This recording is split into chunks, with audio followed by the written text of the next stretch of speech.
ante. So, kita nyo, diba? May hawak ako. So, ngayon, magdidikit tayo. Tara, sige. I-comeback ko na lang kayo pag nakadikit na ako.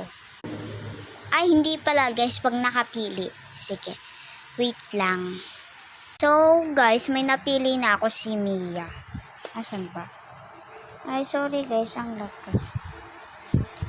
Ay, eto, tabi na. Ayan. Ayan yung napili ko guys, si Mia. So, ayan na nga mga kukunin ko na. At ididikit ko na. Sorry kung maganito ako ngayon kasi wala lang, trip ko lang. Kaya ako ganito ngayon. Kakagaling ko lang kaninang school. Kaya, comment guys kayo part 2 para